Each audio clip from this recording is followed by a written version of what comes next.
She describes what happens when love becomes the ethic and the story by which we live. Here's what she says. I describe love as sweet labor, a fierce and bloody and imperfect life-giving choice that we make. Love can be practiced. How to be brave with your grief. How to be brave with your grief. That's the line that just stopped me cold. How to honor your rage. How to let go of things that are dragging you down. The more we can share the good news around these practices, the more we can say all of us can have access to building beloved community right where we are. So that's who we are, coming together tonight in this place. Can I speak for all of us? We are here in grief.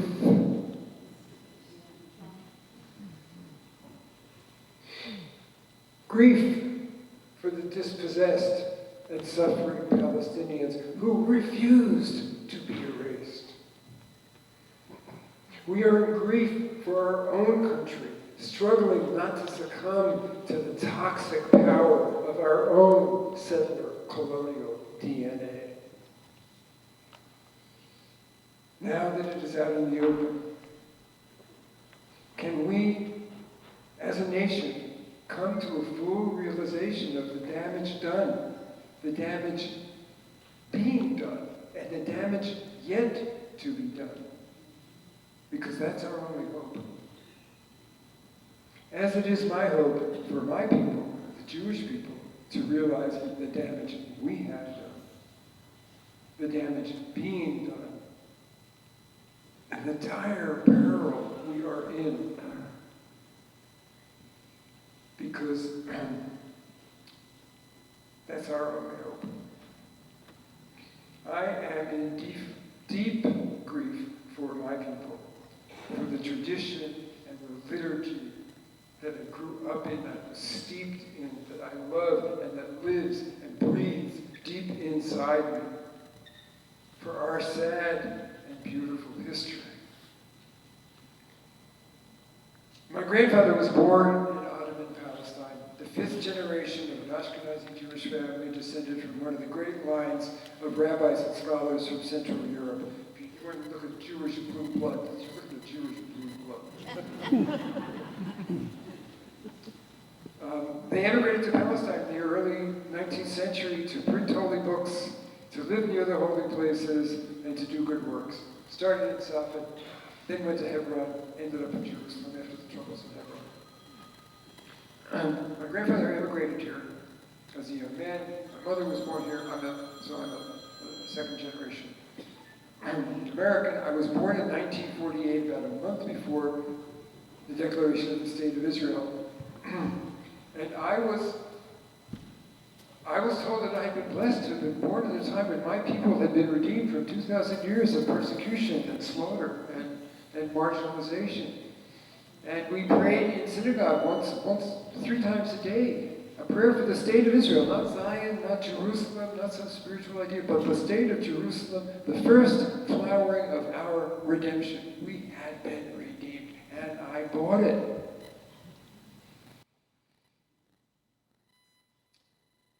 I was told that the world was dangerous, that we were special, a people apart. And you know, something in me rebelled against this insular outlook and an identity based on being different and being afraid.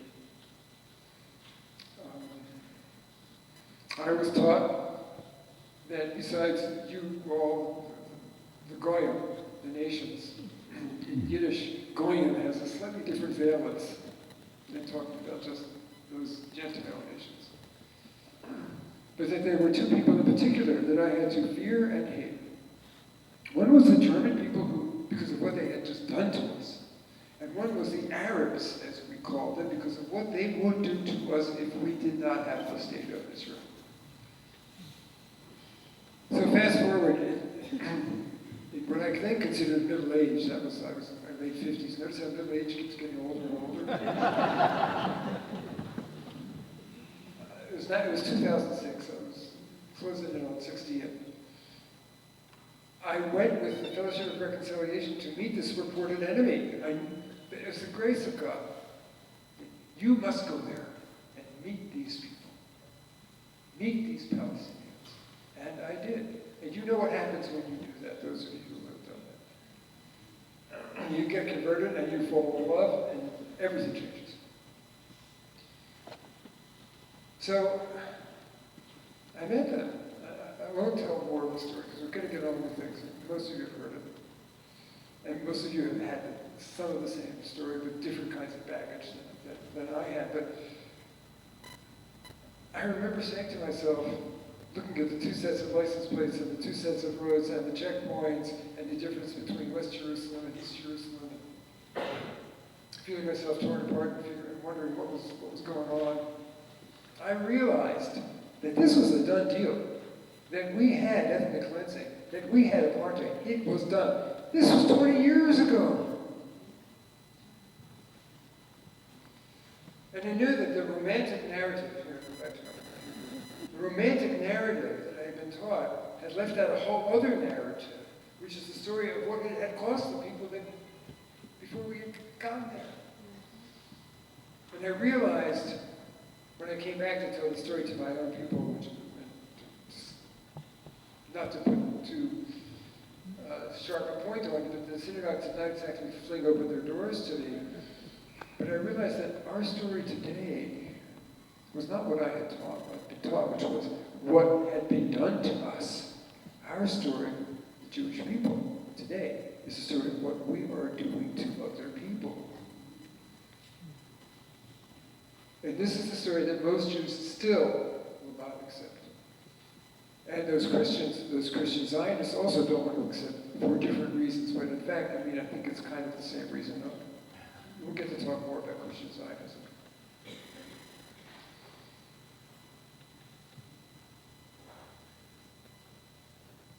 So, I saw the structural reality of ethnic cleansing and apartheid. I was in shock and I was horrified, but the Jewish sensibility of fear and victimhood still remained to be burned out of me. I was still scared about the threat to the dream of independence and liberation and dignity and pride and safety that was built into the Zionist dream was going to be taken away from these people who we had wronged. I could see the map of all the villages. And I said, oh God, well, what's going to happen to us then? I was still in the frame of, yes, this is bad. Yes, there are deep problems, but what can we do to save it? How can we repair this project? How can we rehabilitate it? How can we preserve the dream, the national anthem, Hatikva, which means the hope of Israel? And I tell you, if I sang it for you right now, there would be a lump in my throat. That's how deep it goes. Because the chorus is, it's the dream of, it's a 2,000-year-old dream to be free people in our own land. I mean, you can feel that, right? But what did we do to make that dream happen? And we're in catastrophic wrong turn as a solution to Jewish suffering. I remember early on, I was at some sort of conference somewhere, and Ilan Pappé, you all know who Ilan Pappé is. For those of you who don't, he's an Israeli historian who wrote a book called The Ethnic Cleansing of Palestine. I need not say more. He does not work at Haifa University anymore. He's in the UK. I was sitting next to Ilan, and we're speaking in Hebrew. I mean, this is our mother tongue now. We're speaking in Hebrew, we love it. I wish I could say it to you in Hebrew because it has different valence, but we're getting acquainted, and he said, and I said to him, you know, I used to be a Zionist, and he said, and I see that you have been liberated from it. And I said, it appears so. And at that moment, I realized that yes, I had been, and it was done. I was officially not only non-Zionist, but anti-Zionist, and I wear it as a badge of honor. But this journey of mine is why I understand so well the conundrum of what we have come to call liberal Zionism. What it means to twist yourself into all kinds of ideological, sociological, political, even theological pretzels to try to reconcile the reality of a settler colonial project with a liberation struggle. The stark reality of the impossibility of reconciling an ugly, racist fascism with some ideal of democracy. Sadly, this is not only true of the Jews. Talk to the Afrikaners, talk to the people who followed Hitler, and there are many, many examples of this. It happens. And that's the power and the danger of it. So this conundrum is the existential state of the world Jewish community. Secular and religious alike, stuck, tragically stuck, in the blindness and self-destructive hell-bent on disaster that comes from remaining blind to the truth of what their liberation project has become, what in fact it was from its inception, once Ben-Gurion and his gang took control of the Zionist movement, trapped in the fear of an implacably and eternally hostile world of annihilation just around the corner, trapped in an ethical wasteland of feeling privileged by way of our history of suffering and victimization to do whatever we need to do in self-defense to survive. Self-defense is you hear that word a lot these days. You will meet Jews here who now appear to be struggling with this conundrum of loyalty to Israel versus the facts that are finally being set before them of the reality of Israel. But this is not true of the overwhelming majority of Israeli Jews. They are just scared because they have been fed from the cradle a diet of fear and racism. Fear that turns into a dehumanizing racism. Standing on a hill, watching Gaza being destroyed like it's a picnic. I grieve for that. So you will hear very few voices in Israel raised against the genocide happening just a few miles away from Tel Aviv's bustling boulevards. Now I go into all of this because it provides one important avenue for understanding the current furor about anti-Semitism, which I think is an important phenomenon that we need to understand, that opens up this discourse to us. It helps us to understand what's going on. You know, we have a full house today. I was invited to Michigan, to Western Michigan, which is, there's a lot of Reformed Christians there, and they have a strong network. And we set it up during the summer, 4 days, in about 4 or 5 different cities. It was lovely, and it was at the end of October that it was scheduled. And this is Western Michigan. These are small towns. You know, there was standing room only everywhere. And I said to people, I know why you've come.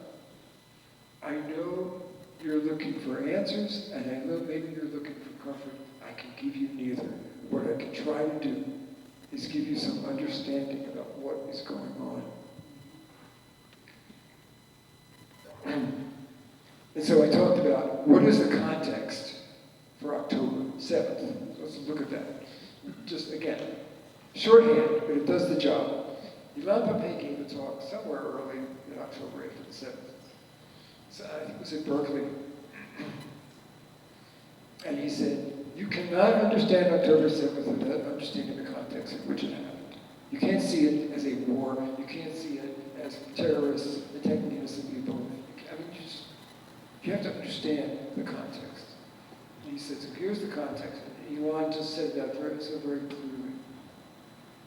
First of all, you have to understand Zionism as settler colonialism. Settler colonialism is very, very simple. You've got one people saying they need that land over there for themselves. And they want as much land as possible, and they have to get rid of as many of the people who are already there as possible. Full stop. Settler colonialism. Now, the state of Israel has never deviated from this. Whether it's the labor government of the Nobel laureate Yitzhak Rabin, or Likud, or the racist thugs that are in control today. No difference. Same project. If there's any reason for hope, for an end to the disaster for both peoples that we are now witnessing, is that we are now seeing the true face of Israel. I don't know how many times I've said that over the last 20 years. Maybe this time, maybe this time, maybe this time. We are seeing why the dream of the liberation movement, as the Israeli nationalists goes away, anticipating myself. We're seeing how that dream has become a nightmare for the descendants of the original settlers. The big waves that came over in the early 20th century, before Hitler, probably, who had no idea. I mean, refugees running away, idealists wanting to build a wonderful socialist society. I mean, the Green, they were Russian socialists. They were idealistic. No idea that they were being inducted into a racist settler colonial project. And now their children and their grandchildren are paying the price. So that's context number one. Context number two. Here's he said, okay, you need to realize that the Hamas fighters penetrated that barrier and went in and did that damage to those people on those kibbutzim, because that's where they were headed to take hostages. They stumbled on that festival. It wasn't in the plan, apparently. Were the grandchildren of the Palestinians who were expelled and evicted from all of those villages in the southern part of Israel, in that same area bordering the Gaza Strip. All were sent to Gaza, their land was taken, and guess what was established? A bunch of kibbutzim. And guess where those fighters went? They went to those kibbutzim. He said, do you want to understand the context of October 7th? There it is. This all did not start on October 7th. If we want to talk about the whole issue of the violence and the violent resistance of Hamas and the horrible violence that was committed, we could save that for Q&A. So, the furor over anti-Semitism. What is it? Why is it important? Let's start with the Claudine Gay Affair. Okay, Claudine Gay was the president of Harvard University. She got hauled before this congressional committee for failing to take adequate steps to protect the Jewish students on campus and to do something about the horrible eruption of anti-Semitic talk that erupted on campus after October 7th.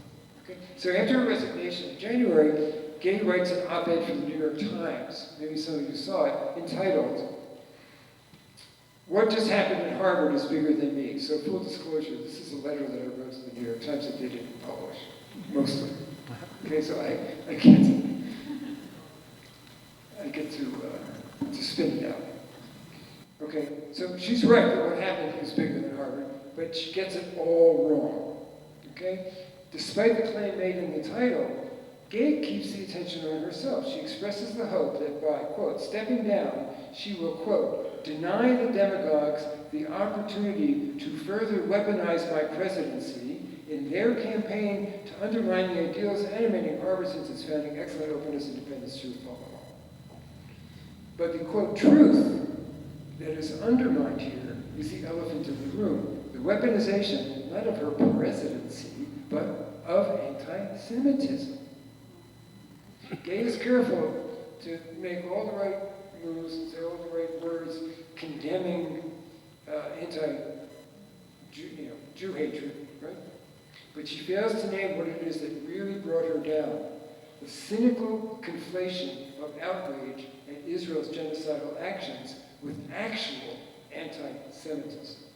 Indeed, anti-Semitism is on the rise. You don't need to tell me about that.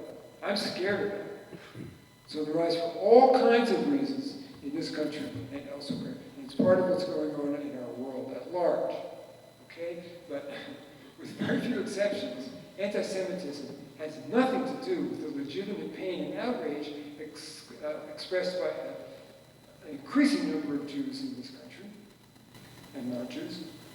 But what happened to Gay is also much bigger than anti-Semitism or even the attempted eradication of the Palestinian people unfolding before us. It is the attempt to advance a radical right-wing agenda through the cynical weaponization of anti-Semitism. Think Elise Stefanik. Think other politicians seeking political advantage. And here's the irony.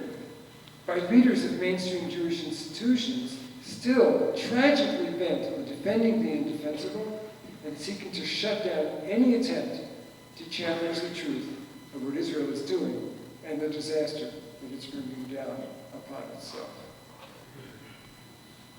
And yet, she gets through this op-ed in the New York Times, completely whitewashing. We'll talk about whiteness in a minute. The real truth of what is going on here. This is our settler colonial DNA at work. Years ago, I was traveling around the country with three women,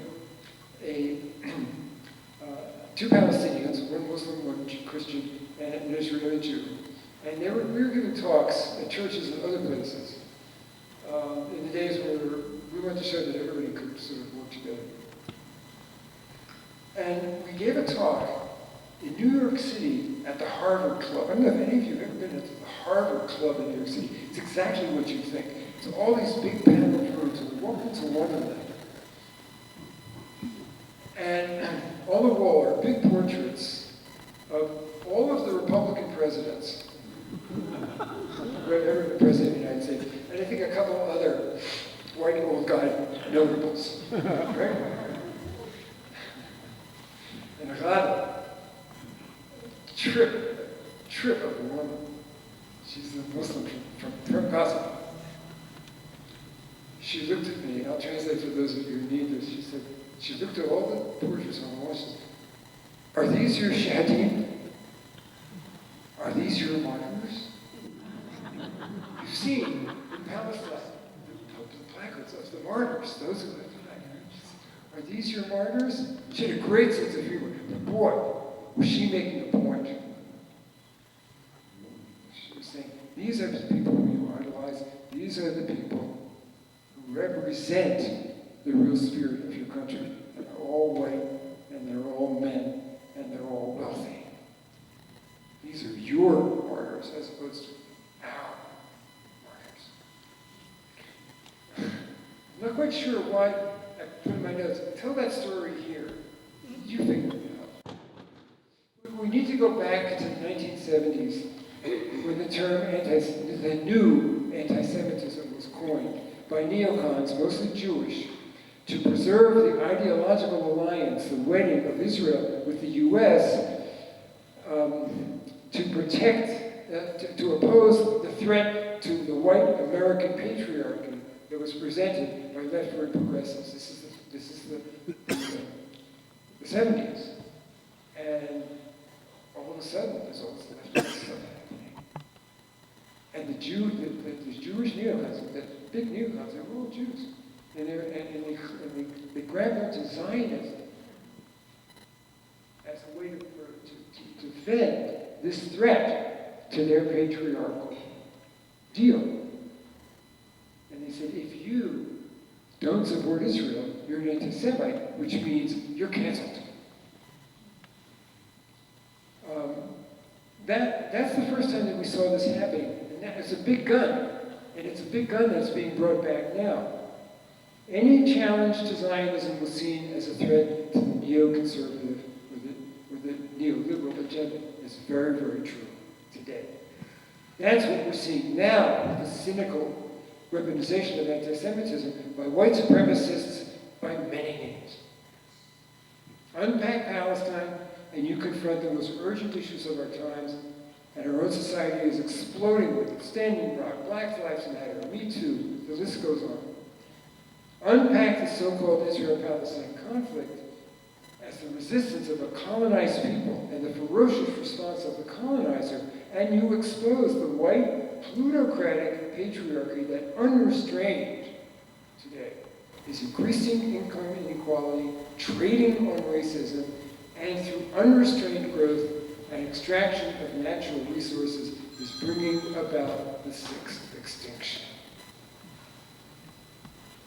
That's why